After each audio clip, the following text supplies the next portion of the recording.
So let's say you found a skeleton. How would you tell it's a dinosaur? You personally, how would you decide? Well, interesting question. I don't know. I'd have to do some research on that.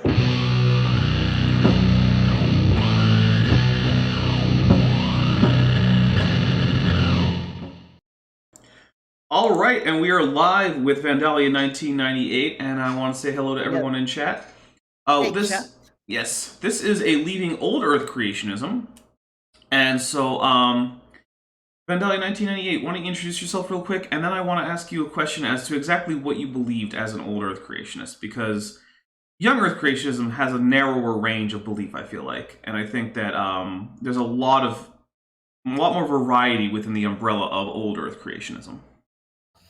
Yeah, I am, to my YouTubers, I am Day998. For my friends, I am Lamont Stewart.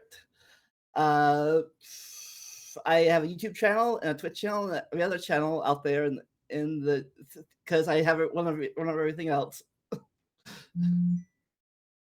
All right, and so when you say you were an Old Earth creationist, did you believe that the universe was 14 point whatever billion years old, and the Earth was 4.5 billion years old, and all that?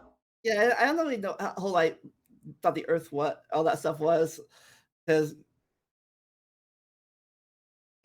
I was just when I was at church, they talked about the gap theory thing.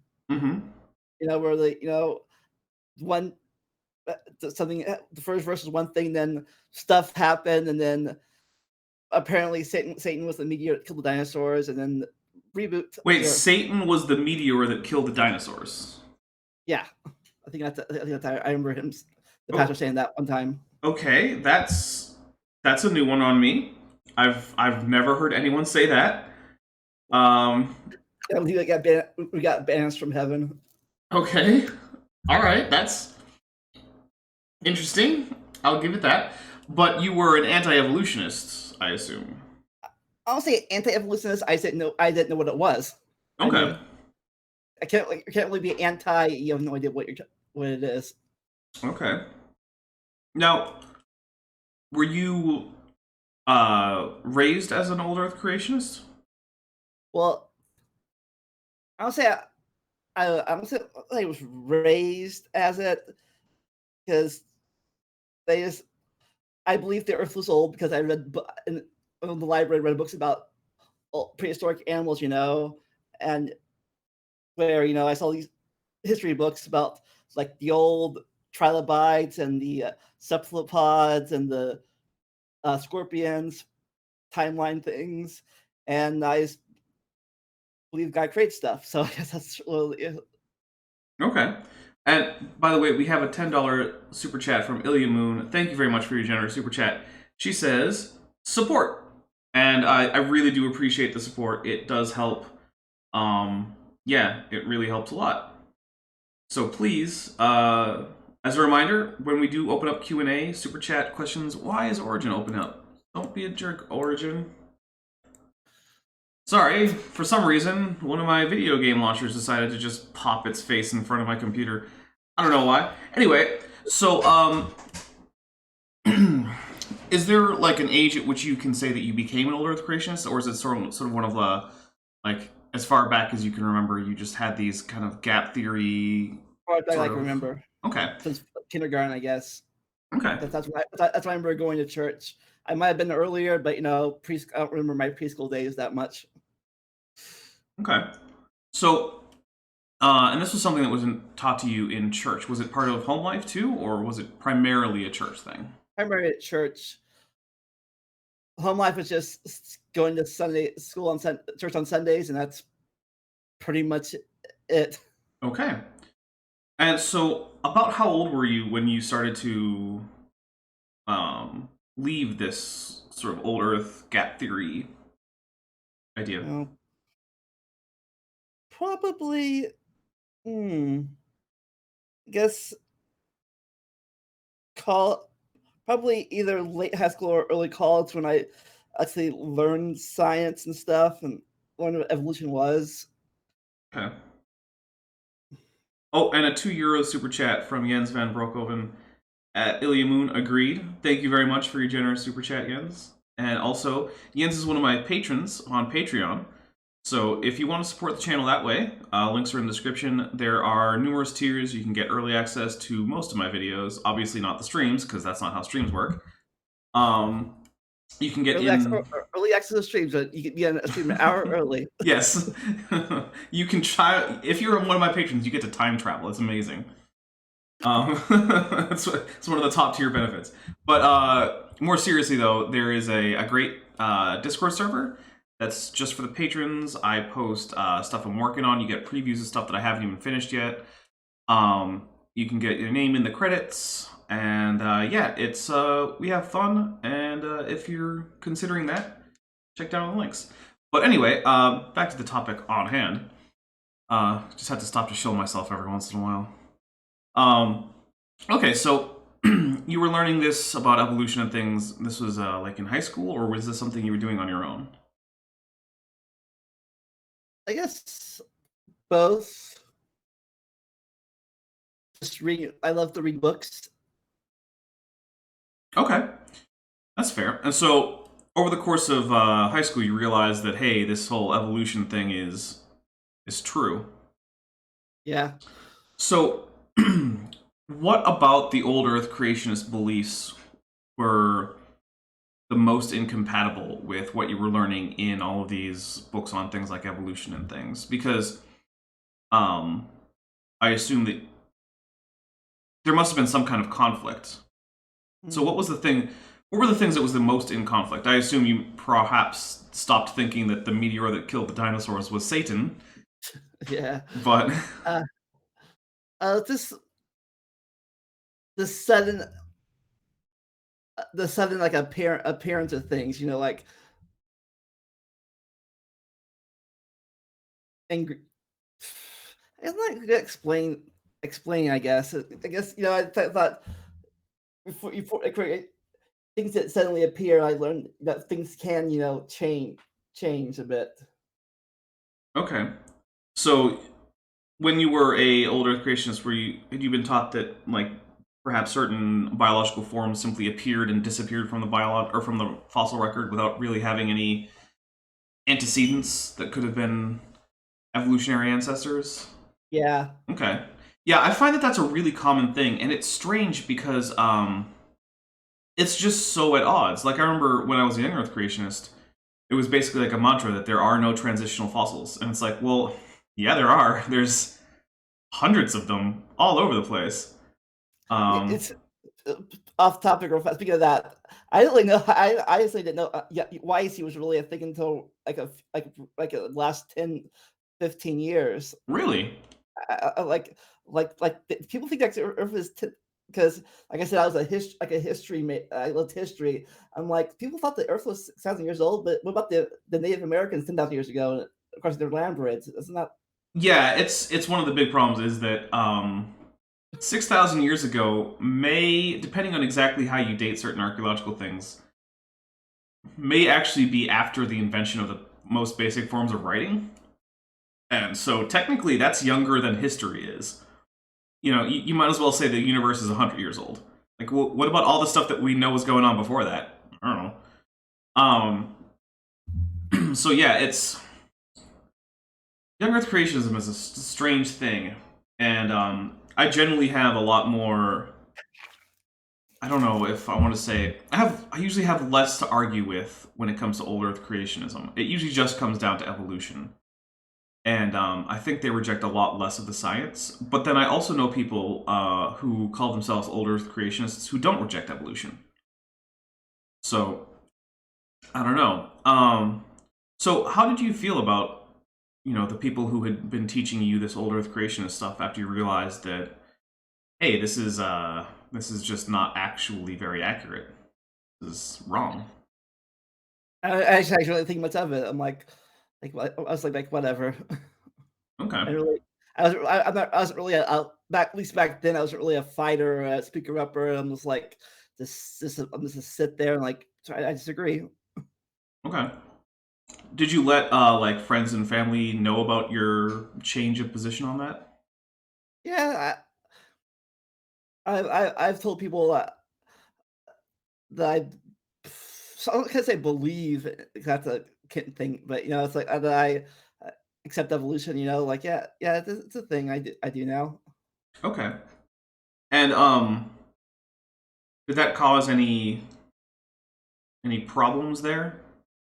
Because some people, it's sort of a coming out thing where I've known people for whom their creationism was a big part of their identity and was a big part of the identity of their peer groups. And there was some friction when they decided to reveal that they were no longer creationists. Was that the case? I don't most of my family didn't really care because most of my family aren't really churchgoers that much anymore. Uh, even my sister, I think, still a creationist, but she's not one of those, you have to believe in this or you'll die. Okay. Uh, She didn't consider some kind of big salvation issue? yeah, she thinks, yeah. Okay. And I just want to thank Ilya Moon once again because Ilya Moon just became my newest patron. So thank you very much, Ilya Moon.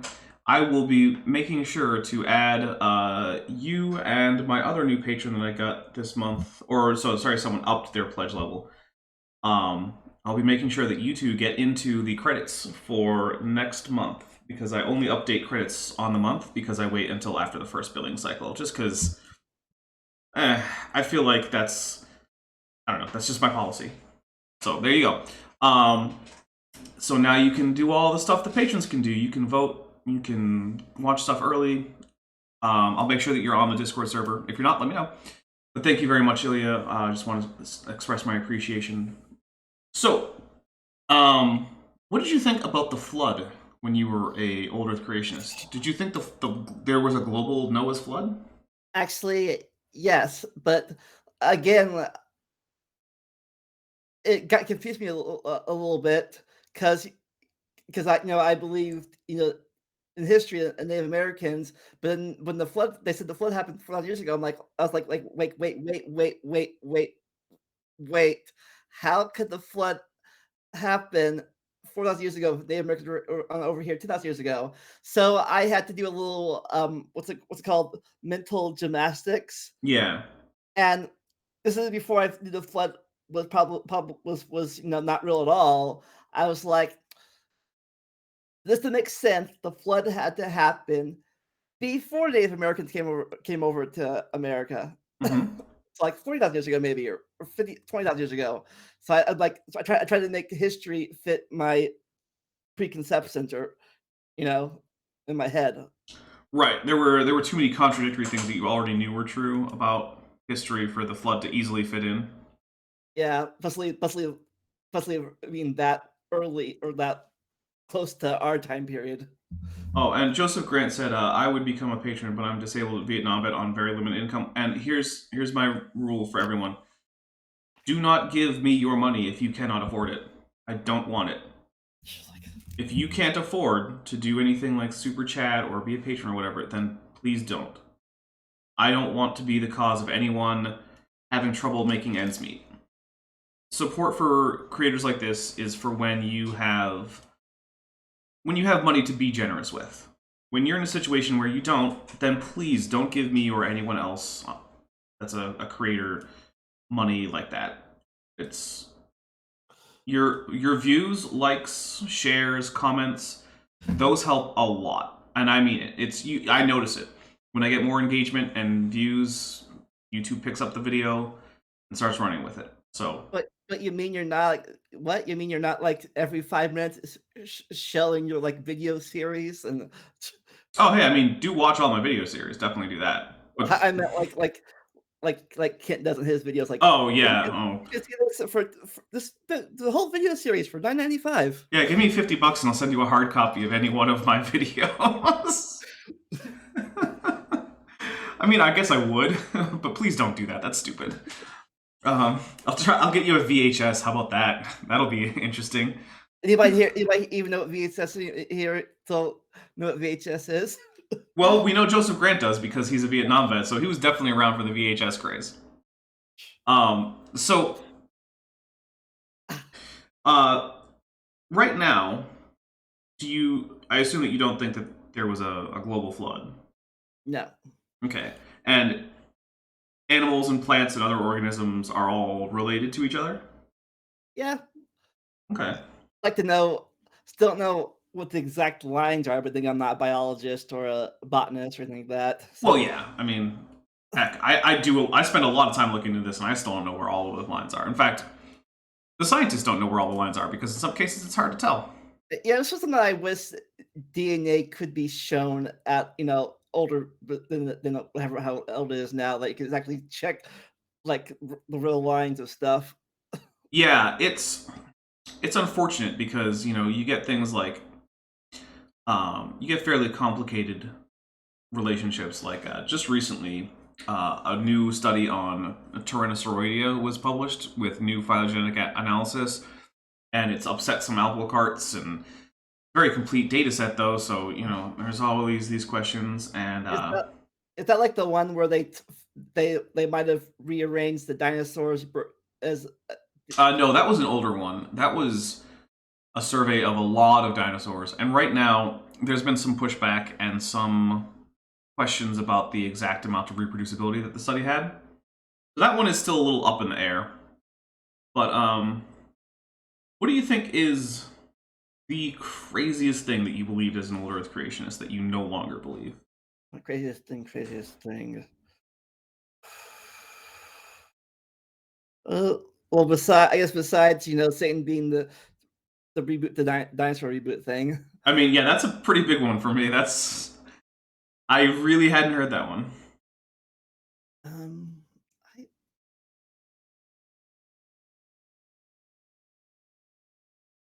I really don't know, honestly. Okay. Well, were there any other things that you had a lot of trouble struggling to reconcile? Because you said that pretty early on you had trouble with the flood because the supposed date of the flood didn't match with what you knew from history and archaeology. Yeah, well, I guess that like I thought God wouldn't lie about this, but like why was he saying this stuff in the Bible that was a lie if Okay. this stuff happened? I guess. So was that a problem for your overall belief in God? Was Uh, realizing that these things probably weren't historical? no, not at first. No, I just became a theistic evolutionist. Okay. And see, that's one of the things where I know of people who are theistic evolutionists, but who call themselves old Earth creationists because they're like, well, I think the universe was created. Like, okay, I guess I see that. Um, all right. Was this a big topic at your church? Was this something that was often discussed, or was it sort of a more of a background sort of thing? Background thing, only a background thing, I guess. Wasn't really. I just remember in a passing, like I remember that thing that in a passing sermon one time back in the '80s, and really didn't get into criticism that much. Talking about until around the time that the museum popped up into existence, No, which museum is that? the Creation Museum, Oh, the Creation Museum. Okay. an hour, which is literally an hour away from where I live. Okay. So, was there, because the Creation Museum doesn't have the same ideas about creation that your church did.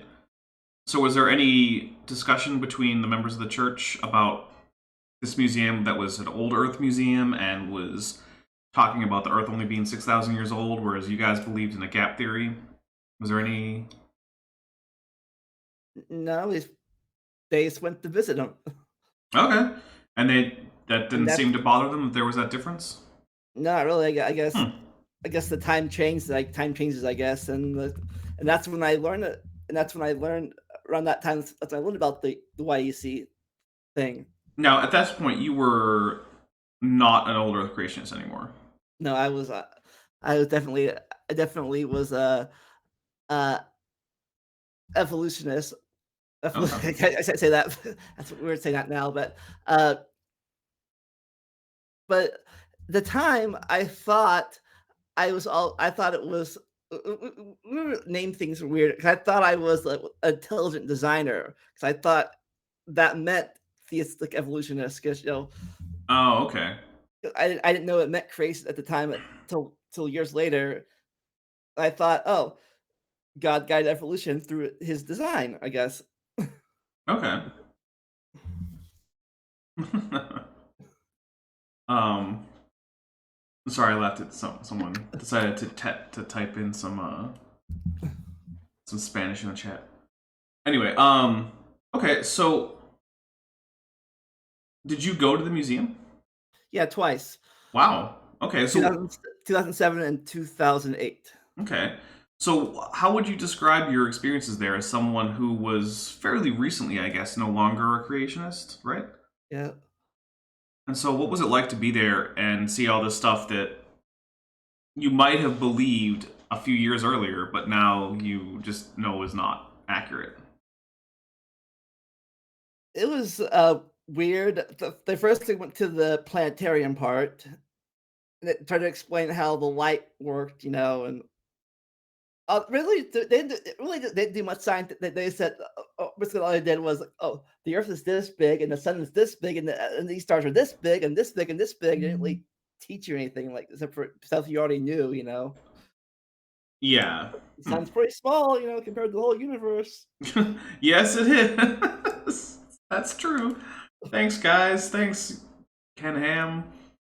And then they went to another little thing for the actual museum tour.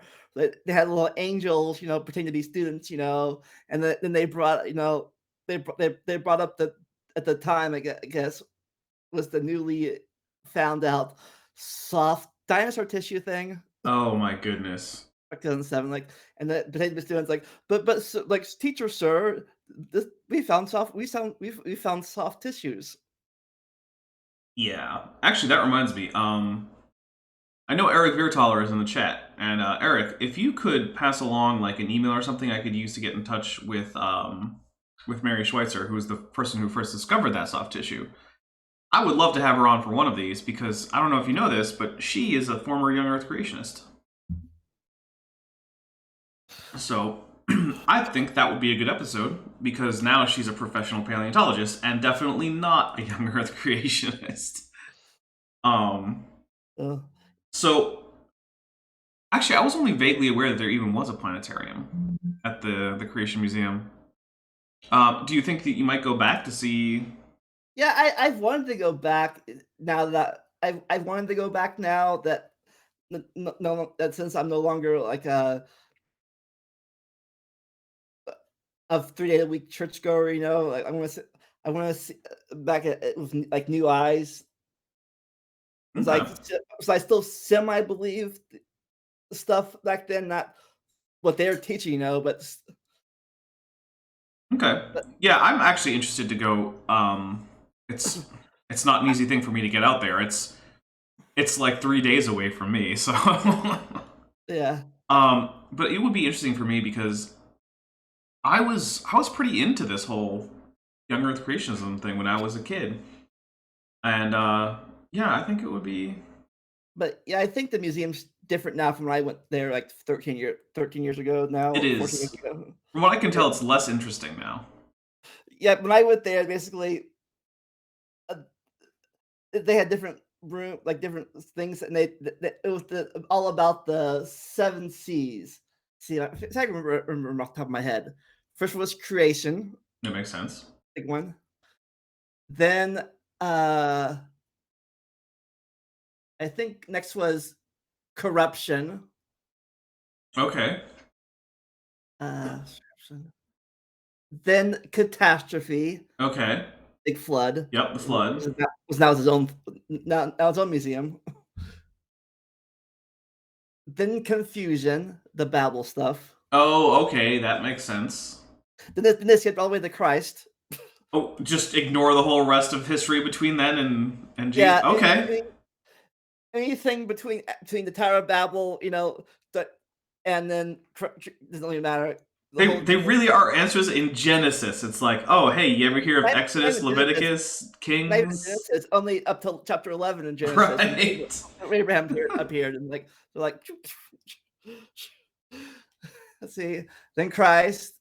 That's 5. No, 6 was crucifixion. Okay. I'm pretty sure. These And C's 7 do not seem to have the same sort of duration. And I feel like crucifixion fits into the Christ section. But hey, I'm not answers in Genesis. They can do whatever they want with their C's. I think then the 7th C was something else. I forget, but it was about. I guess it was about maybe a celebration. I forget the last C was about. Maybe about church? Is maybe, the era of the church or something? Okay. Yeah. I feel like 7 C's is too many. Like, you want to keep a mnemonic with a single letter, keep it under like 4. But then the first room was about they did the 2 theory things like I believe we're both paleontologists, but he believes in this. I take my authority from the Bible, so that's how I'm looking for my fossils through the Bible. Oh yeah, I've seen that display. Not in person, but I've seen what it looks like. I think it's been changed, but yeah, it's really weird because it's really not how science works at all. But so how do you feel about the fact that there are lots of people that are basically being taught as, especially as kids, because I find it's not too common. It happens, but it's not too common that an adult becomes a creationist after having not been one. Oh, I think if an adult does it, they might be. I think that if they have to believe that stuff, I guess is their right to. I guess it's their but kids are like more like I was. They're more like I say flexible. They're more they take stuff for granted, I guess, or what's the word they believe what their authorities tell them because they're the authorities. They wouldn't lie to them. Right. Well, that's one of the things. Kids are always going to be trusting of their parents and the people that their parents trust. And it does annoy me when people teach their kids such obviously wrong things. Although I did have an entire debate with Fight the Flat Earth about whether or not teaching your kids crazy pseudoscience should be considered child abuse in and of itself, and I took the position that no, it shouldn't. So we'll say that. I don't think it rises to the level in itself of child abuse, but it does annoy me. I guess flat earther is one thing, but if you're parents that deny your kids medical stuff, like taking the doctor and stuff, and just believe that you can pray your sickness away. Right. Yeah, that I would say is child abuse. I would also count things like Jehovah's Witness parents who refuse medically necessary blood transfusions for the kids. I think those kids should be removed from their care, at least for the period of time in which they need this emergency medical care.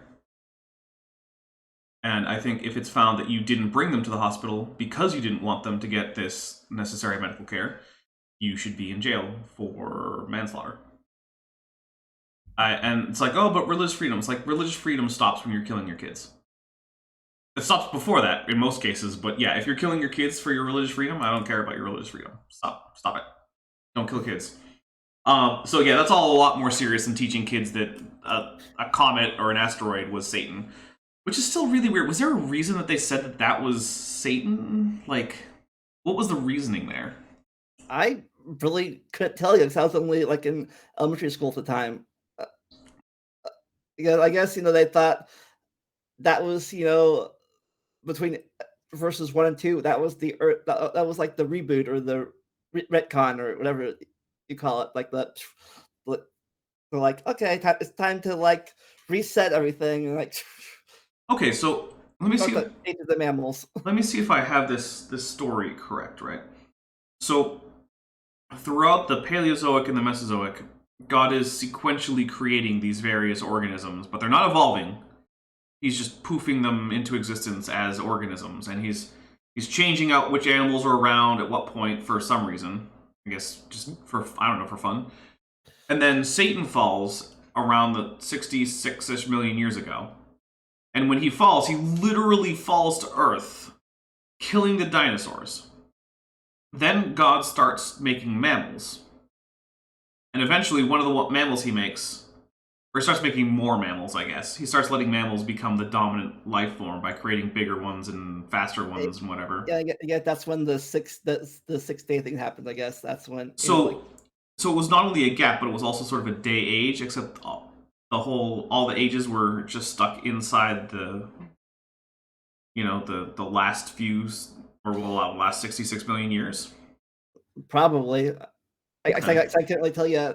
I was like single digits back then, like so. Right. This is a vague remembrance of this. I don't know that I've ever heard of a church teaching that exact combination, because usually in my experience, Old Earth Creationists who are day agers and Old Earth Creationists who are gap theory, like those two things tend not to be super well combined. Like, usually when it comes to gap theories, what I have seen is there's this idea that sort of like the beginning of humanity is around where the gaps was. And then like before that there was this, everything up to then is part of this gap between Genesis 1:1 and Genesis 1:2. And then there's some calamity. And then the days are more or less literal days in which God fixes whatever the calamity is. And then there you go. And then I've heard day agers who think that each day lasts some enormous amount of time. Like they'll say that like the first day might have been the first like 10 billion years of the universe's existence. And then each day is probably going to be getting progressively shorter, but it's going to be referring to some other smaller period in the history of Earth or the universe. So that's an interesting kind of combination there. If you don't mind, what was there a denomination or something that the church belonged to? Southern Baptist. Okay. So I know some Southern Baptists that are young Earth creationists, and I guess now there are some that are old. It seems like it's a fairly diverse theological group. Like they don't seem to all agree on everything. So it's interesting because I know there's actually a fairly famous Southern Baptist church not far from where I am, where the lead pastor he's a little quiet about it, but he's a young Earth creationist, and every once in a while it comes up and he gets ridiculed for it online sometimes because it's a little ridiculous, and he's otherwise a fairly smart individual. So I mean, yeah, it's a little strange. Okay, so now are you someone who does a lot of reading onto things like geology, paleontology, astronomy, and stuff? More of biology Okay. than other stuff. I do like because like I said I was not in biology that much. I've always been more into history than science technically, but Okay. it's more the when it happened than the why and how and the but I do when I was younger, my interest in science was basically some animals and the the food chains. Okay. I love food chains. All right. So, is there anything in history in particular besides, say, the Native Americans that you find is a problem for Old Earth creationism or creationism in general?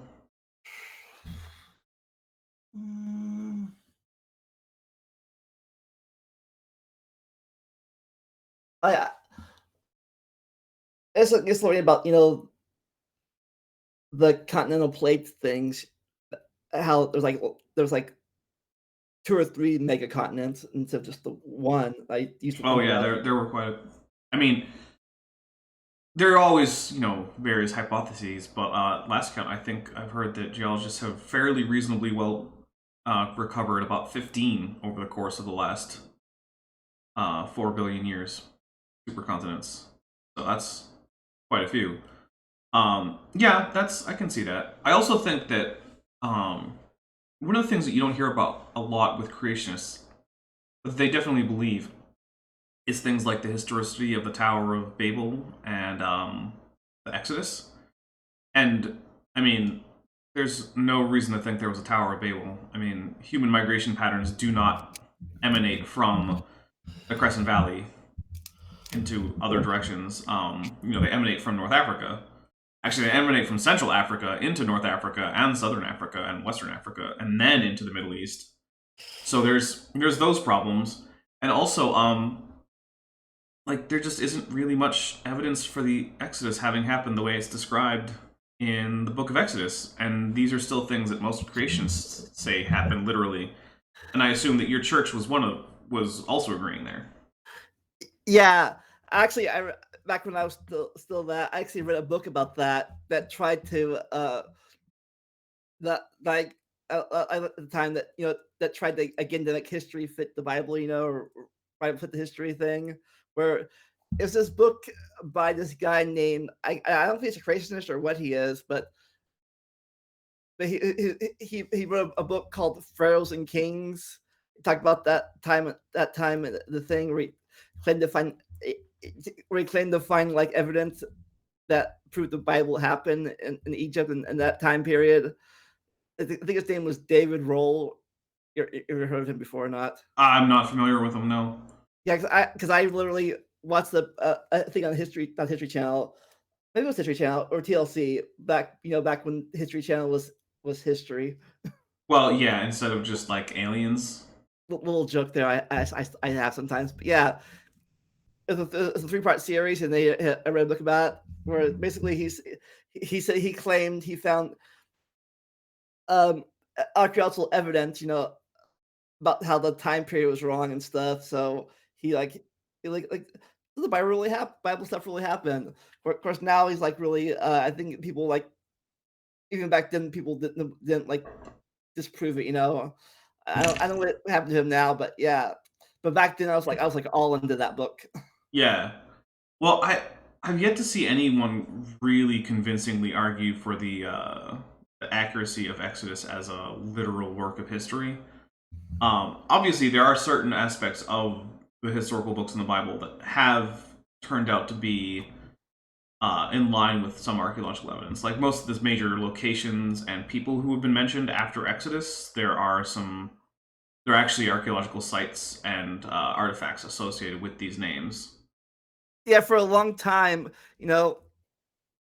I anything after the flood, anything before the flood, I'm like, probably didn't happen. But for a long time, anything after the flood, like Abraham and stuff like that, I'm like, that probably happened. I was like, oh, that probably definitely happened, because I was still like a solid believer in the Bible for the most part still. But I was like, before that, I was like, the flood, Adam and Eve, probably not that close, really realistic. But I was like, yeah, the other stuff probably happened. Okay. All right. So, do you still engage with any of or with creationism at all? Just from what I watched on YouTube. Okay, that's fair.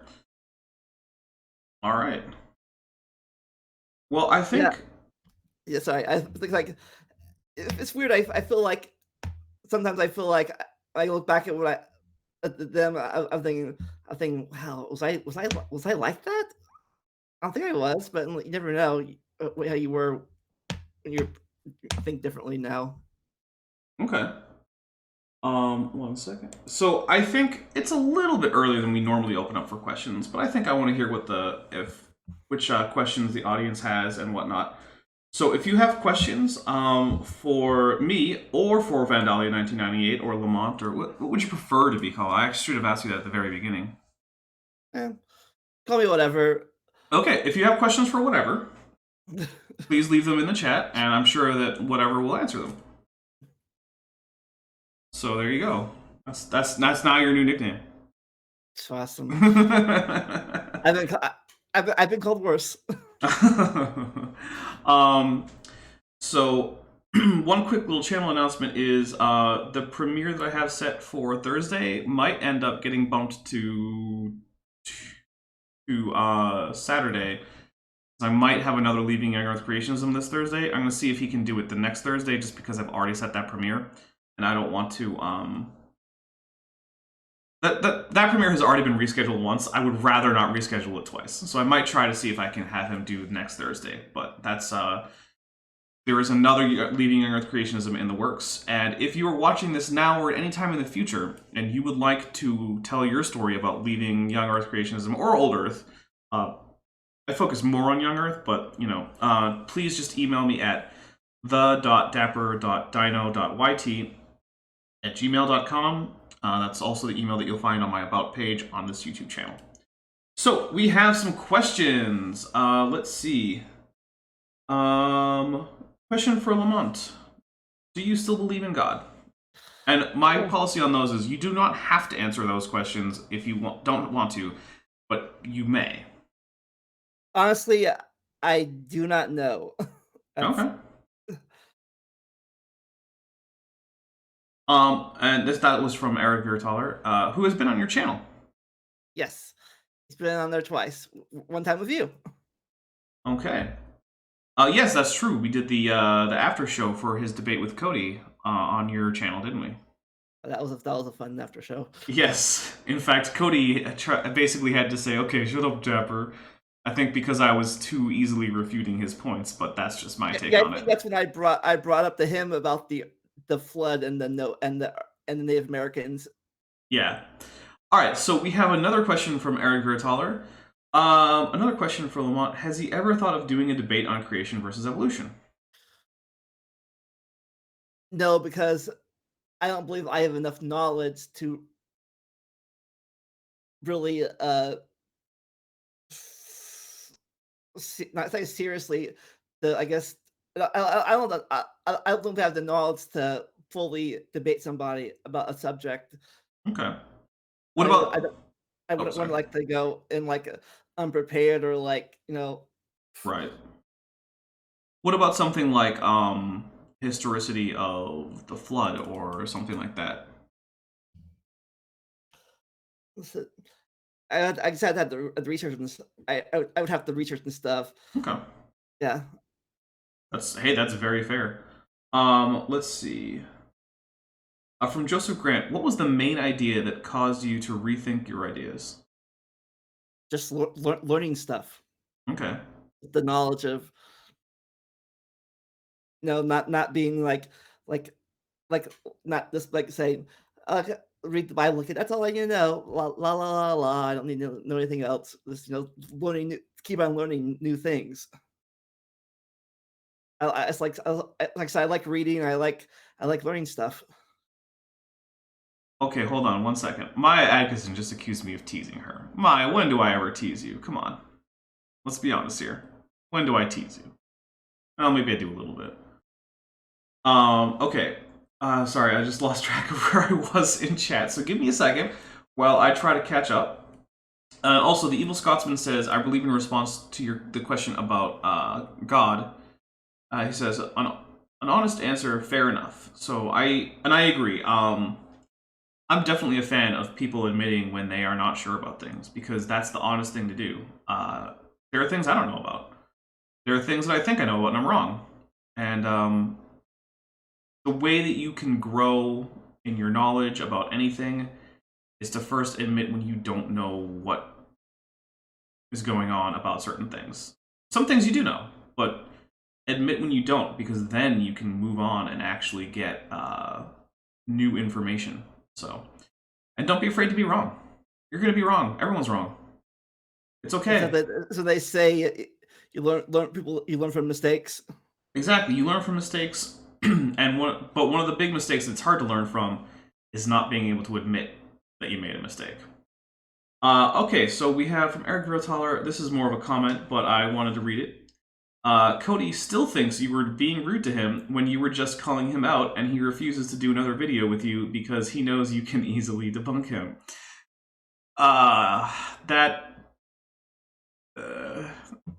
It's Maya says it's funny because Dapper is irony impaired. I actually am. It's true. I'm far too inclined to take things at face value.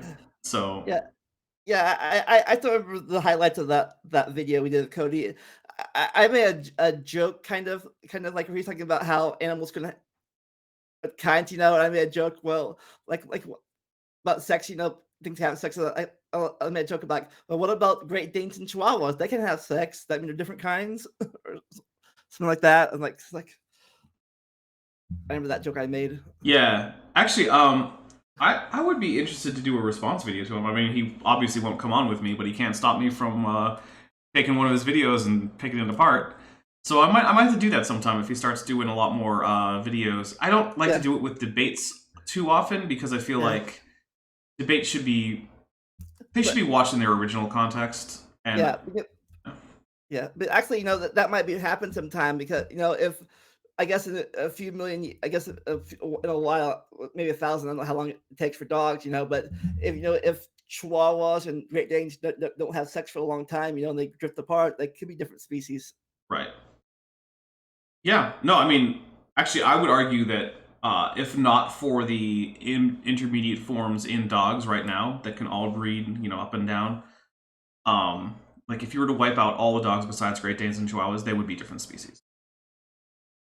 And they wouldn't, and the Chihuahuas wouldn't be the same species as the Grey Wolf. But the Great Danes might be. Yeah, I was always wondering, since they're technically the same species, how come there's no subspecies name for wolves? There's There are numerous subspecies for the Grey Wolf. Okay, I didn't know that. I thought there was just gray wolves, like whatever that Canis familiar, and then the subspecies were the dogs. Yeah, so Canis lupus is the gray wolf. Canis lupus familiaris is the subspecies for the domesticated dog. But there are, I mean, I'll just double check because I don't want to say the wrong thing. But let me double check. There we go. Oh yeah. Literally, I live with myself now. I accidentally cleaned talking to Lucas, asking Lucas questions. Yeah, it's my I got this house from my I got this house from my family. It's inherited, I guess. I really didn't clean up very much. Just kept things as it is. So, including the domesticated dog, there are 9 subspecies of gray wolf. There's Canis lupus albus, Canis lupus arabs, Canis lupus campestris, Canis lupus chanco, Canis lupus dingo, which is more closely related to Canis lupus familiaris, but either way. Then familiaris, Pilchneri, Canis lupus lupus, and Canis lupus palipes.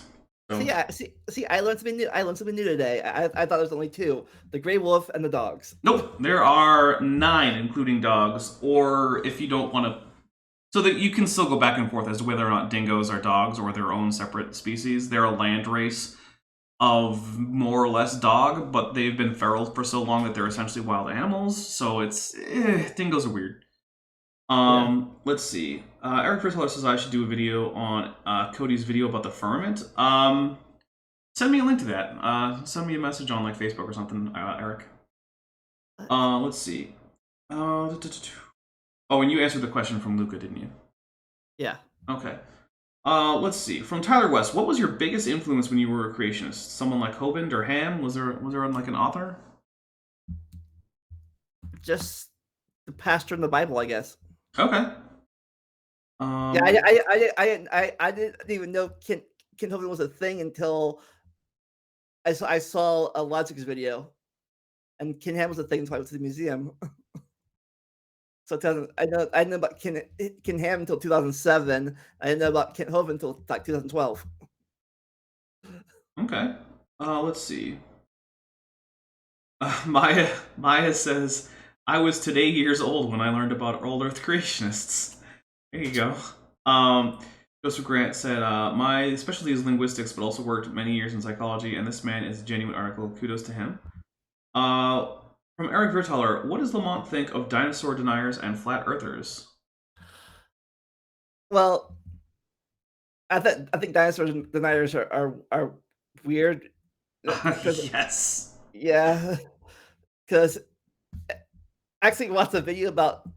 I actually saw a video about the dinosaur denier book. Christians Against Dinosaurs. Oh yeah, my goodness. I'm still not sure if they're really sincere or not. Because before I believed that for either I thought there's two dinosaur people, ones that died on the then died in the flood, and one that survived the flood and died afterwards. And now there's people that do it all. And flat earthers, it's funny. I actually have more sympathy for creationists than I do flat earthers, because creationism, evolution is more it's 100-year, 200-year thing. It's more recent thing to get behind. Flat earthers are like 500 to 10,000, 1,000 years old at least to get behind. They've had a lot longer to get with the program, in my opinion. Yeah. The creation. I mean, they've had thousands of years. And by the way, bye, Chesh. Chesh stopped into the chat, but she has to go down. She has to go and pull down my setup. Oh, right. She's going over. She's house sitting for, I think, the week. So she's transferring all of her electronics and whatnot over to the other house. So good luck, Chesh. Bye, Chesty. I hope that no one breaks into the house. I always hope that. But let's see. Dinosaur Denier. This is from Eric Retaller. Dinosaur Denier recently did a documentary called The Dinosaur Deception. Okay, you need to send that to me, because that's something that needs to be. I need to at least watch it. I can't guarantee I'm going to respond to it, because there are some times when I see things I'm like, I feel like I've covered all these things, but I want to at least see it, because watching things like that is a guilty pleasure. Did you ever watch the video about the read through of Dinosaurs Are Lies children's book? No, they have a children's book? Yes. That's oh my goodness. I can find the link to their video, but it's they read the book online. They read the book, like take sell pictures. It's called My Friends Are Lies. Like, My Friends Are Lies is the title of this book? I'm pretty sure, yeah. All right. That actually makes me think that this camp is into the more post-territory situation, because I have trouble thinking that they feel like that's a good title legitimately, but then again, it's really hard to tell. So, one of the things that was pointed out to a creationist I know of is that when creationists are trying to be silly and sort of parody themselves, or when someone is trying to parody a creationist, it's very hard to tell if they're actually being legitimately, like if they're legitimately advocating these things, because you're so far into post-law territory with creationism. The things that creationists honestly believe, are so far from reality that it's almost impossible to parody it. But that kind of name makes me think that it might be a parody. And Eric sent me the link to the documentary. Thank you. I will almost certainly be watching that later. So yeah. Let's see. It's apparently the documentary is horrendous. It's as bad as the original design for Sonic for the Sonic movie. Oh my goodness, that was a bad design. So yeah, remember, if you got questions, put them in here, because we definitely Lamont's not going to always be here. So yeah. Now I do want to say you have a YouTube channel that I have linked in the description, I believe, right? That is in the description? Let me look. Yes, it is. Okay, so yeah, if you guys want to see more of Lamont, I'll say here's the link to that video. I just found it. Okay. It's the Christian Dinosaurs web YouTube channel. This is Kristen Storytime. All My Friends Are Lies. All My Friends Are Awesome. Yeah, send that to me, because that's going to be interesting. I sent in the chat. I can send to you later in Discord too. Okay. Yeah, Stephanie Wilson just said, Rider of Dinosaurs has found a real doozy. You will find this on his LBRY. Dinosaurs never existed. The truth exposed. I will say, at least one of the more famous Christians Against Dinosaurs spokespeople was, I don't remember her name, but she had this video on their channel where she took a bunch of plaster and smashed it and was like, oh, if I told you that you could have $1 million if you turn this into a dinosaur skeleton, could you do it? At first, the answer is, well, not in any way that would convince anyone familiar with anatomy. But it turns out she actually was a Poe. She was actually an atheist who was part of this group in order to try and poke fun at creationists and sort of fundamentalist Christians. So that was kind of unfortunate that she ended up being a Poe, because I don't like it when people Poe that kind of stuff, because it's like, it's ridiculous enough on its own. We don't need to add to it. But from Eric Viertaler, what does Lamont now think of Behemoth and Leviathan? What do you think those were when they're described in the Bible? guess now I think they're. I know they thought they were dinosaurs, to be honest. Because now I have more evidence that they really weren't. It confused me, especially when I learned about when they said people think the cedar to like a cedar tree, like.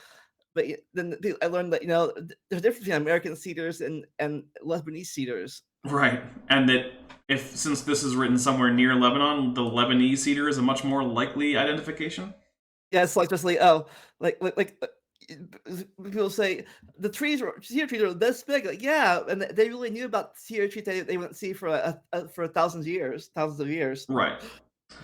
Yeah, that's and Eric Vertaler also says it was Kristen Eau Claire. What about Leviathan? Because I'm more up in the air about the identity of Leviathan, and I'm more inclined to say maybe it's just a mythical creature, because the description for Behemoth it's not fairly unusual. I mean, it doesn't breathe fire, it doesn't fly or do anything like that. But apparently Leviathan breathes fire, so. Yeah, I didn't really know. Think about it, I didn't really know because in Job, Book of Job, you really don't know where it's taking place at. It could be anywhere. They really say it's in Israel or anything like that. That's more open. That's more of an open. That book is more of an open, place where it could take place at. And I really don't know about any elephants in that area. You see them over in India. See them over in Africa. Maybe you don't really see elephants. At least I didn't know about it in the Middle East area that much. I don't believe at the time that Job was most likely written. Although, I mean, royalties had menageries for thousands of years, so it's entirely possible that they were known about. So, for instance, like in ancient Rome, gladiators would fight leopards and ostriches and things, which were not anywhere around Italy. Because I think at least I could be wrong about this. Might be a myth or whatever, but the first time the Romans saw elephants was when Hannibal came over the Alps and stuff, and like, is that it was the first time a lot of them had, yeah. Not that really elephants aren't really a European animal that much, unless you go back into the Ice Age at the time. Right. Joseph Grant says that I have a thought that the end of the Ice Age and sea level raising 300 feet may have contributed to the worldwide flood myths. Your and Lamont's thoughts. So my thought is that I think that that's probably a little early for us to really identify that with any existing myths, and I think there are more recent floods that were of just unprecedented scale as far as the actual history of that we have written down. But what do you think?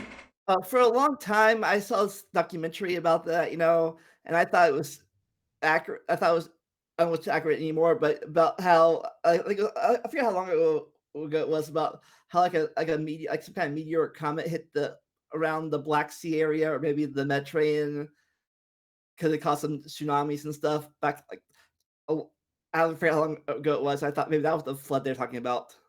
Okay.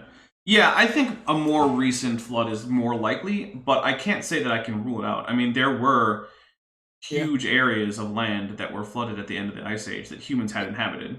And I could think I do think that a flood might have happened, and maybe just what like a game of telephone as you go out, spread the legend gets bigger and bigger. It's possible. Like I was I almost got killed by a flood. Oh, here, my friend Joe, he got killed by a flood, and hardly anybody survived. And he brought some animals on his boat too. Yeah. And go on, so on. Illuminati Dawn. Oh, sorry. First, I'll go with the Evil Scotsman said Leviathan was Nessie. I mean, sure, man. That's also a mythical creature because there is no Nessie. Sorry, I know that's like a Scottish icon, but actually, did you hear there was do you know about eDNA? What? eDNA. It stands for environmental DNA. I have not.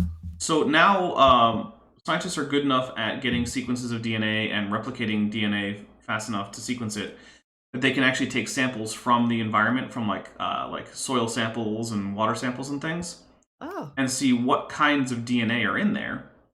and then they can use it to identify what's living in the environment, because there might be animals that are very hard to observe directly, but they're still going to shed DNA into the environment when they do things like shed skin or release waste or things like that, or just decompose. And so there was an eDNA study done in the area around Loch Ness, and there was literally nothing unexpected found. Yeah, I guess how they. I wonder how they did that. Like Loch Ness, what like they believe like he was in the flood and he got after the flood went down, he got trapped there or something. You know, I've never actually asked a creationist what they think about or about like what that is, even though some of them hold up, like especially Carl Baugh and Kent Hovind. They talk about all these cryptids as like, oh, there are probably dinosaurs still alive, and take that evolution, even though evolution doesn't say that there couldn't be dinosaurs still alive. It just says that there isn't any, or just science just says there isn't any evidence for non-avian dinosaurs being alive. Yeah, it's like like dinosaurs. But I guess if you think about it, creationists are right. Dinosaurs do live with humans. I ate one for lunch yesterday. That's true. Yeah. I had a dinosaur egg for breakfast. Well, that was part of my breakfast. Yeah. So we gotta admit they were right, and something to joke about this too. There were dinosaurs on the ark because Noah released a dove to get the olive branch. That's true. There were definitely, yes. The story does explicitly state that there were dinosaurs on the ark. There was something once. Illuminati Dawn says that he talks to people on Discord that think dinosaurs never existed.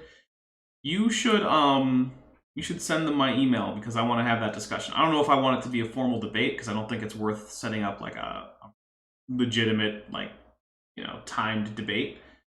But I would be interested in having a perhaps lightly moderated discussion, because I think that's interesting. Apparently they think the dinosaurs were made up for the evolution line. I mean, yeah, sure, that makes sense.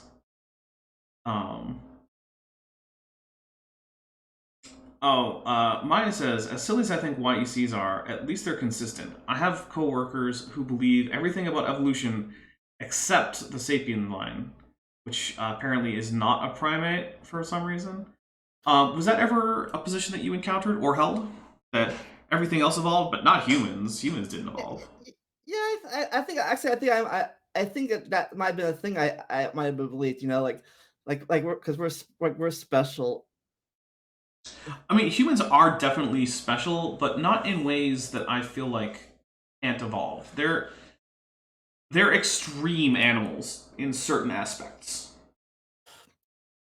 Because I believe that again, it was one of those things that I had to wrestle with sometimes, because you learn, humans are mammals. Yeah, humans are animals, but they're not like other animals. Like again, like with that debate we had with Cody recently, talking about the soul. Like, talking about how humans are different than other animals. Because I kind of believe that too, differently.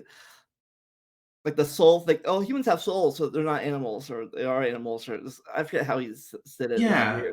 One thing that I find is a lot of creationists will say that humans are mammals, right? Because it's just so obvious that, I mean, look, you give live birth, you've got all of the mammal characteristics in your jaw and ear, I mean, milk, hair, and you list off all of these things that, what does it take to be a mammal? And it's like, oh yeah, humans are all of these things.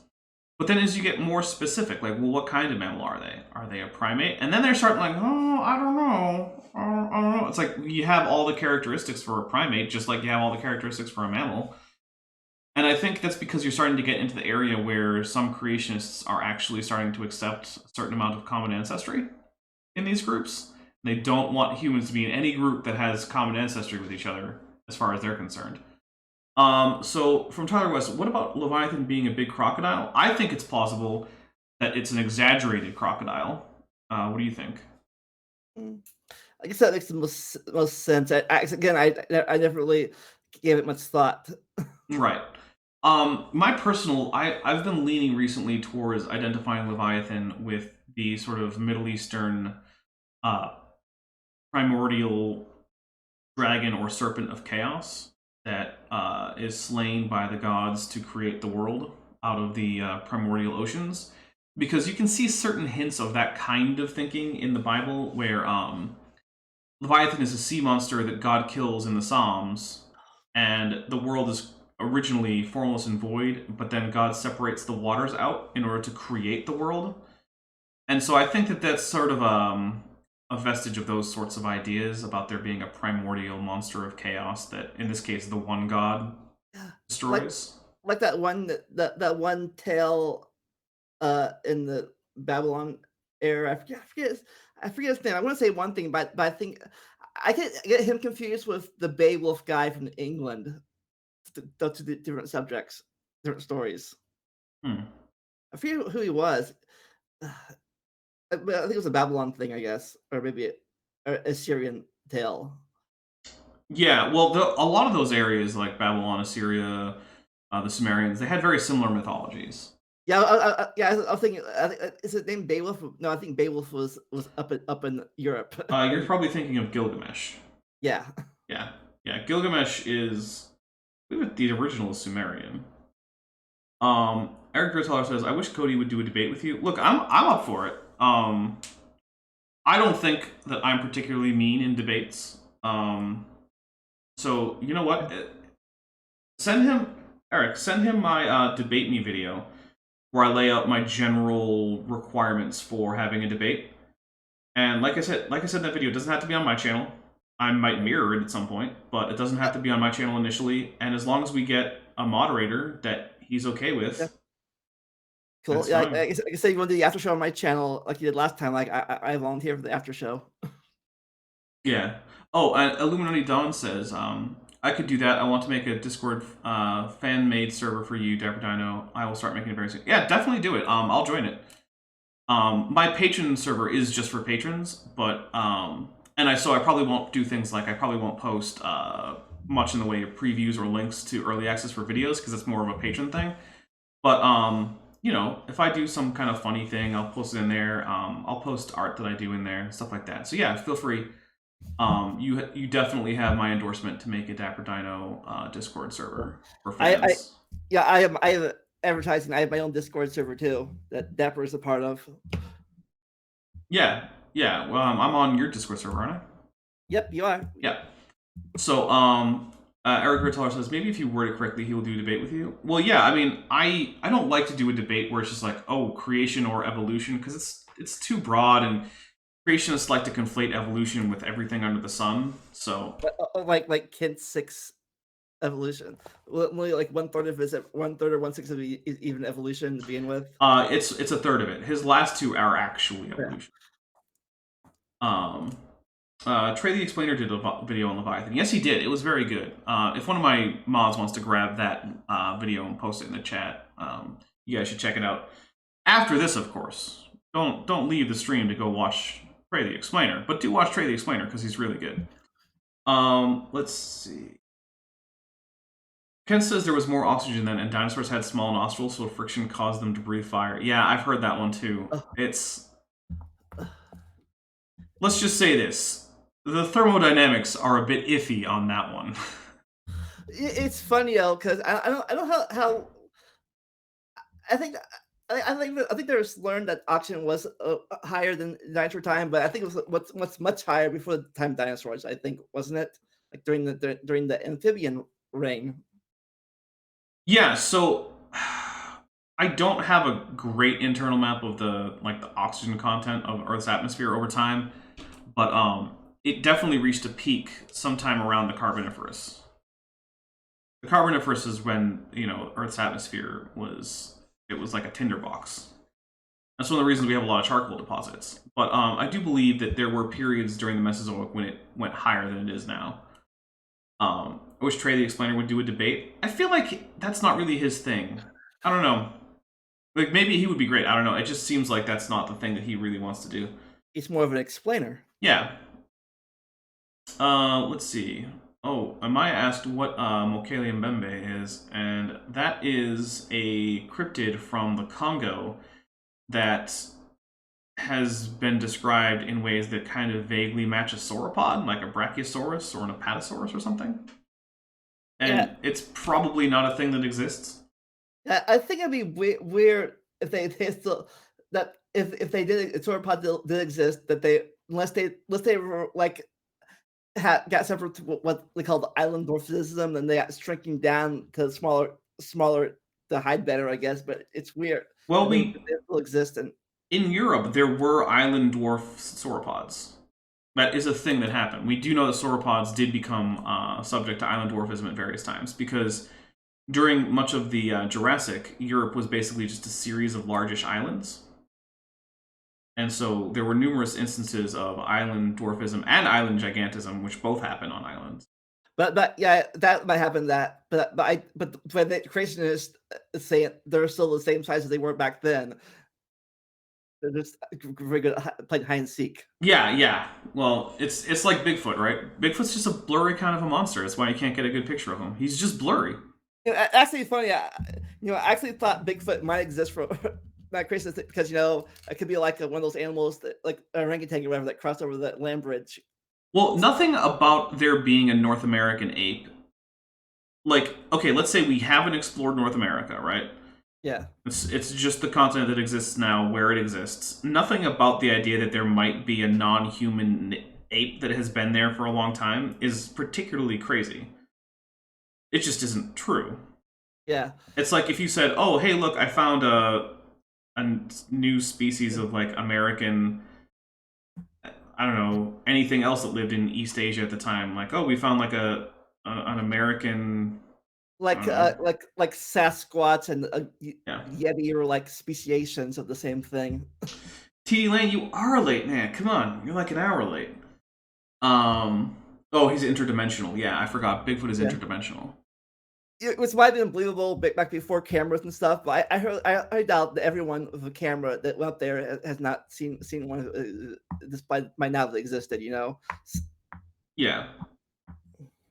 And then so it's sort of like a African Bigfoot or Chupacabra, and yeah, basically so there's this whole like pseudoscience field called cryptozoology, and it's all about these alleged animals that might exist, like Bigfoot and Sasquatch and Chupacabra, or actually Chupacabras, but it tends to get regularized to Chupacabra for singular. Anyway, enough Spanish. Or Mokele Mbembe, or the Ropin. All of these are animals that are alleged to exist according to folklore, and there are cryptozoologists who go out doing silly things to try and find them. Like tromping through the woods in western Washington, making strange noises in hopes of attracting a Bigfoot. It's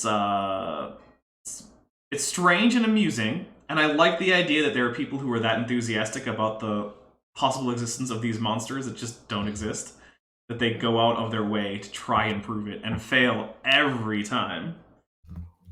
And the thing is, places like the Discovery Channel or like the Animal Planet will put on these documentaries like, oh, the hunt for Bigfoot, and it's like every time I watch one, I'm like, you know what? If they had found Bigfoot, I would have heard about it before this documentary aired. It's all conspiracy. Oh, it's all the conspiracy? Xanos Carthage says, I found a Mongolian deathworm once. Well, I don't think he would be here to tell about it, because if anything that they say about the Mongolian deathworm is true, it's well named, but yeah, it also doesn't exist. Yeah, the Mongolian deathworm is one of the more fun ones. It's weird because it doesn't really fall into any of the neat little categories. Like, cryptids tend to be birds or mammals, or things that are sort of like reptilian versions of birds or mammals, but the deathworm isn't really a snake. It's actually a worm. I don't know. Oh, Eric brought up Bill Nye, and funny story is I didn't realize it at the time, but I actually knew about Bill Nye before his science show because he made a guest appearance on Back to the Future cartoon. Interesting. I did not know about that. Okay. Yeah, it was like apparently it was a sequel to the third movie. It was a cartoon about Doc Brown and his two kids and Marty, doing time machine travels. At the end of the episode, Doc Brown says, "And here's my assistant showing you science." And it was apparently it was a young Bill Nye doing science experiments for the Doc Brown show. Interesting. Okay. Yeah, that's weird. Apparently, Bill Nye talked about cryptids in his pseudoscience episode for Bill Nye the Science Guy. I don't remember that episode, but that's pretty cool. Yeah, it's a long time ago. I think I was a teenager when that show was airing. Yeah. And the Evil Scotsman says, I love watching vids on cryptozoology, ghosts, and other weird stuff. It may be fake, but I still get goosebumps from them. And I mean, I do too. Look, I like watching the odd episode of like Ancient Aliens or a Ghost Hunter show, or watching horror movies about aliens and ghosts and whatever. It's all fun stuff. Just, wait for real evidence before you give actual assent to any of these propositions. So yeah, it's great watching these things. They're fun. Yeah, I don't think there's any harm in watching those things, and I don't want them to stop being made. And honestly, I don't really care that much that people go out and spend money on, ghost boxes or whatever. You want to go pretend that there's ghosts in the hotel down the road, then go pretend there's ghosts in the hotel down the road. Have fun with it. Yeah, I guess, thinking about Loch Ness Monster, for that to be true, I guess it'd have to give live birth each time and then eat its parent like every time, so there's no evidence. Yeah. Well, Maya says, I'm totally cool with idiots chasing non-existent animals as long as they leave my tax dollars out of it. I get bothered when they start lying about it being real and infecting other idiots. I mean, yeah, there's always going to be some of that, like, spreading the infection of stupid. Although I feel like there are some people who are just going to believe in stupid things no matter what. Like, they'll just come up with their own stupid things to believe. I'm not aware of too many times when there has been tax dollars spent on cryptids per se, although there are some places where laws have been passed to protect the environment in which a cryptid is supposed to live. In which case, I guess you could just argue, well, I mean, it's an environmental protection. I mean, you should be as okay with that as you are with environmental protections for other reasons. So, I mean, if you want a forest protected, and it's protected for a silly reason, does it matter? I don't know. Maybe. Maybe not. Let's see. I saw Joseph Grant. I saw a YouTube video who claims he was a Bigfoot had sex with him. I do remember that video. I also saw that video. It was very strange. It was a man who claimed to have been essentially raped by a Bigfoot. It was. I believe he said the Bigfoot was female, so I don't think that it had a big dick, as Joseph Grant wonders.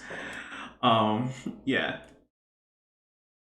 I used to ghost hunt for 5 years, never found one from Illuminated Hunt. Yeah, well, they are stealthy. Actually, I did. I went on ghost hunt with my friends. It was like I was actually scared.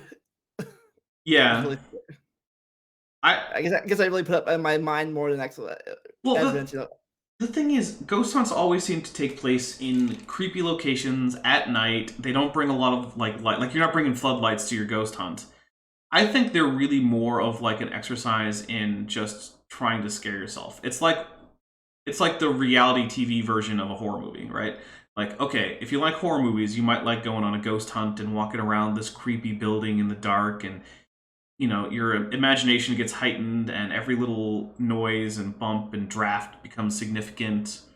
And, there's other people who are doing the same thing and feeding into this group idea that it's creepy and there might be ghosts. And you know what? I see the appeal.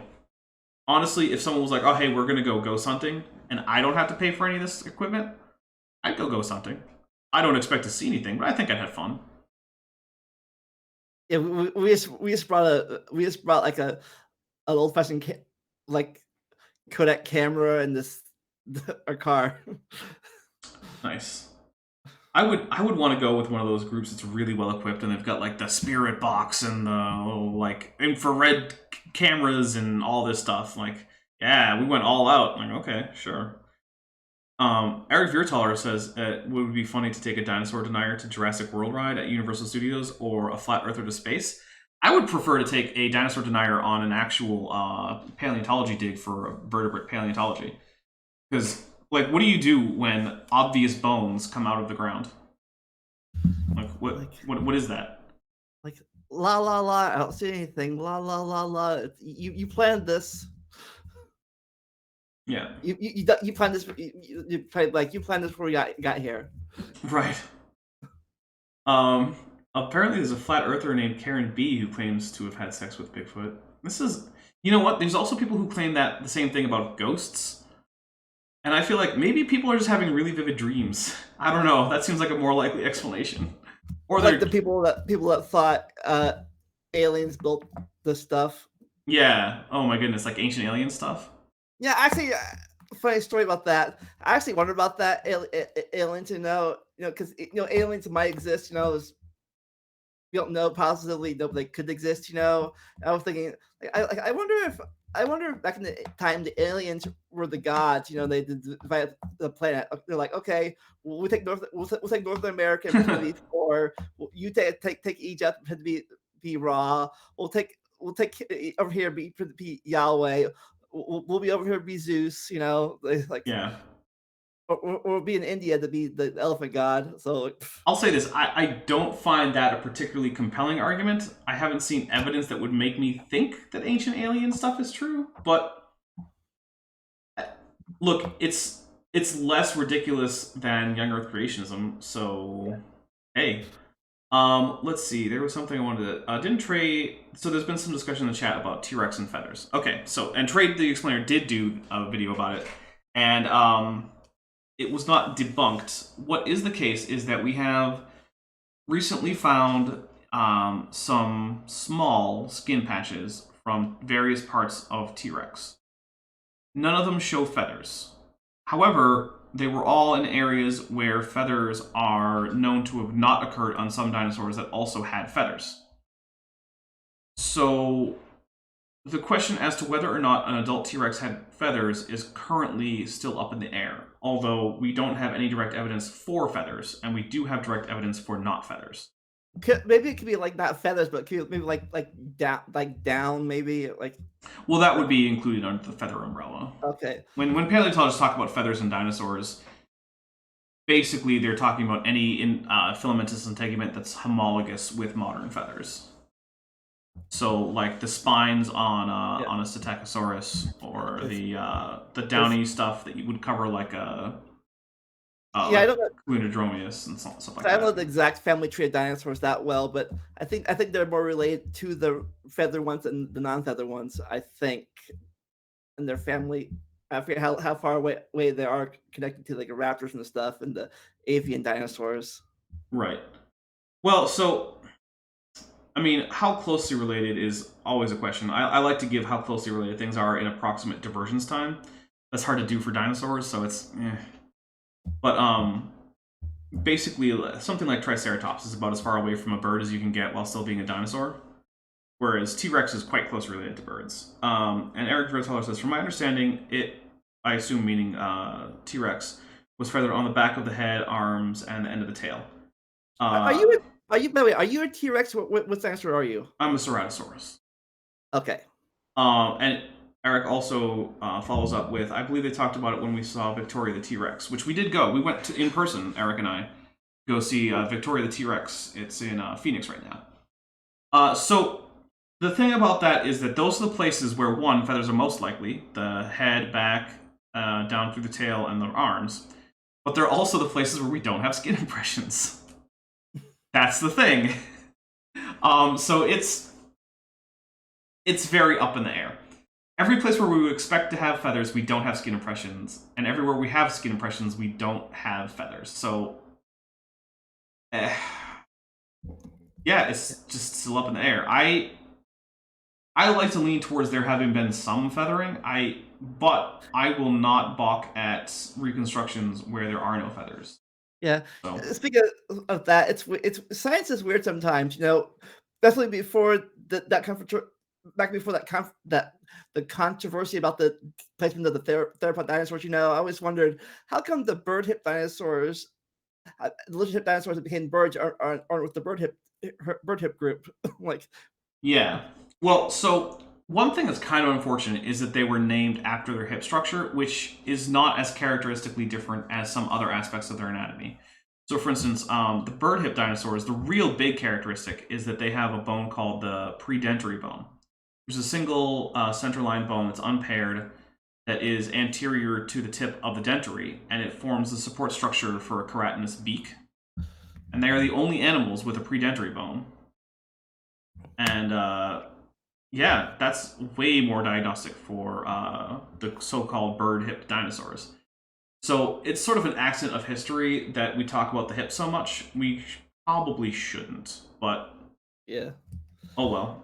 It's also, I thought recently I've been thinking, too bad the guy who not invent dinosaurs, who found dinosaurs and named them lizards instead of birds. Like they named terrible birds. Oh, he would never have called them birds because he was very much against the idea that birds had any reptilian ancestry. Because that was Yeah. Richard Owen, and Richard Owen was a staunch creationist throughout his entire life. In fact, he, like many modern creationists, was known to lie through his teeth in order to promote creationism and never admit when he was wrong. But I think he might have been an Old Earth Creationist too, because I don't think he. Oh yeah, he was. But because I think he was no, he might have been the guy that my professor got his stuff from, maybe, because he was the guy that thought they got recycled stuff. Okay, dinosaurs are gone now. Time for mammals now. Like, Yeah, that's called progressive creation, and Richard Owen was a progressive creationist. He thought that God would create various faunas, and then he would improve upon that fauna after replacing them. get bored, whatever. Like, okay, Yeah. I'm bored now. It's a little strange to think about, like, what does that say about God as an entity? But okay, whatever. Let's see. And then Stephanie Wilson said, "I like the suggestion of feathers on an ostrich where the legs are scaly and the feathers are on the bodies, or like an emu." Yeah, I mean that's one of the possibilities. Like I said, those are. We know that there are certain areas where certain dinosaurs, including paleognathe birds like ostriches, emus, rheas, stuff like that, where they're less likely to have feathers. And those are the places where we have skin impressions on the places where it's least likely for T-Rex to have had feathers. So it's everywhere where we would like to check for feathers, we can't. So far. There may well be new fossil finds found. All this reminds me of FTFE's fans accusing Dapper of being a naked T-Rex. Yeah, that happened. Oh, yeah, that reminds me. When I first subscribed to your channel, I subscribed to the wrong channel at first. Yeah, there's 2 Dapper Dinos on YouTube. The other one does coding tutorials, and he this guy has like 10,000 subscribers. Like, wow, the guy has like 1,000 subscribers. So yeah, I did not know that channel existed when I chose this channel name. If I hadn't known, I might have changed the channel name slightly. I don't know. It's too late now, really.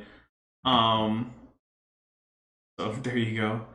Let's see. Emu is something not to mess with. Just ask the Aussie, says the evil Scotsman. That's true. Did you know that the Australian government lost a war against emus? I did not know that. Yeah.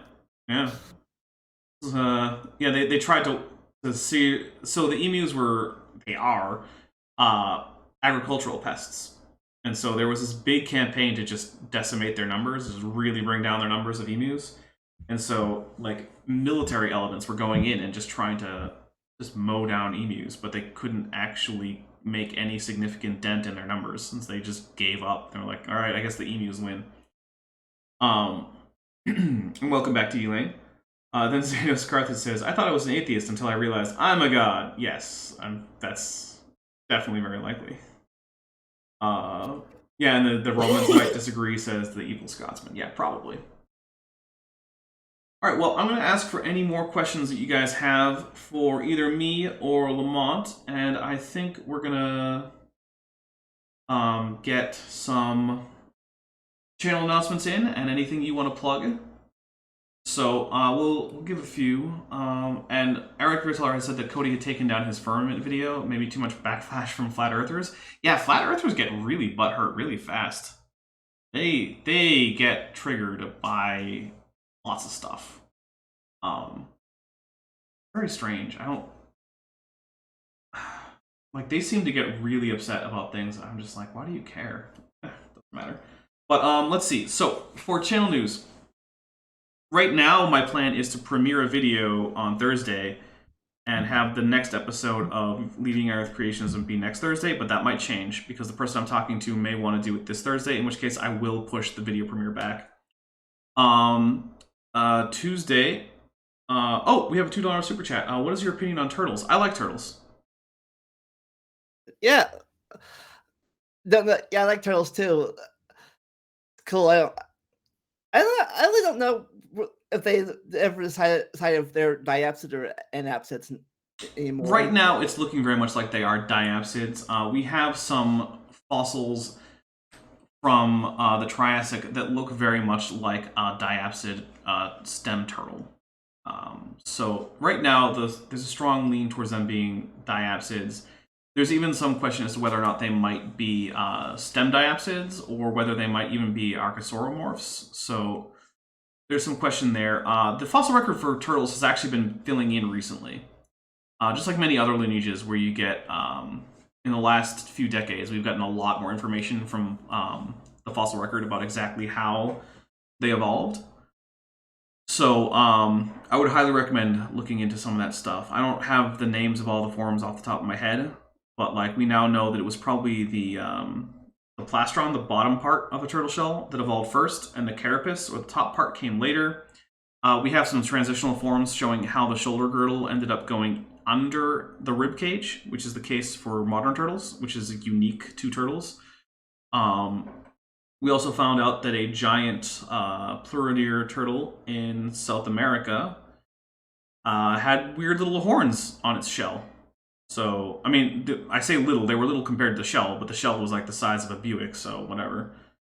Yeah, there's a lot of... Turtles are really cool. They're very important for biogeography, because the distribution of cryptodere and pleurodere turtles helps provide supporting evidence for the separation of Gondwana and Laurasia during the Jurassic period. So and tortoises live forever, not forever, but tortoises are old animals, aren't they? Or turtles. Yeah, tortoises can live for centuries. So yeah, turtles are an interesting group. They're very unusual. Their anatomy is unusual, and they've been around since before the dinosaurs, basically. So yeah, turtles are cool. I like turtles. I might actually try to do some kind of... I might try to do some, maybe like a Things That Aren't Dinosaurs episode or something about turtles and their evolution. Don't hold me to that. I'm not sure. My next episode for that is still... It's barely even in the planning stage. So I guess that's a channel announcement too. Is there's going to be more Things That Aren't Dinosaurs, but I'm not sure what I want to do next. There's been suggestions of doing Dimetrodon or other pelycosaurs. Turtles are a suggestion. Some other therapsids, or well, not other synapsids, including some therapsids, have been bandied about. Like maybe dinocephalians or Gorgonopsids or something, Dicynodonts. I'm not really sure. And to answer Eric's question, he has asked in chat, Allosaurus. Oh, your favorite Allosaurus? Come on, man, not Ceratosaurus. Well, I didn't know that wasn't until today. All right, well, you need to look into Ceratosaurus and at least give it a serious consideration for replacing Allosaurus. Well, yeah, Allosaurus is my favorite since elementary school. Well, you know, we all have crazy ideas in elementary school. Don't let elementary school rule your life. All right, so, and Lamont, you have is it Talking Time with Caffeine is the name, I believe, of your... Yes, that's my podcast. Okay. Hoping... I'm in talks right now to get Dapper Dinosaur on there again. Hopefully sometime in March, maybe. Yeah, and I think that's pretty likely. But on Leap Day, coming up next Saturday, on the 29th, it happens every 1,000 years or 4 years, technically. But I'm going to have Jackson Weed and Guts and Erica Gibbon on my channel to talk about primates. Which is going to be pretty cool, because those are two very knowledgeable people. If you don't remember Erica, she has been on this channel 3 times, I believe. She did a Leaving Old Earth Creationism on this channel. She did she was on for, not the last episode of Kent with Bent, but the one before that. And she also did a hangout with Cheshire and me, where we mostly just hung out and talked, but there was also a video we watched a little bit of. So, you know. I need to watch more of Kent with Bent, but I'm usually at work when they air. Oh, well, I feel like they're not as fun as reruns as they are live, but they're still pretty... Some of them are still pretty good as reruns. The one with Erica, of course, you should watch that one, because Erica's cool.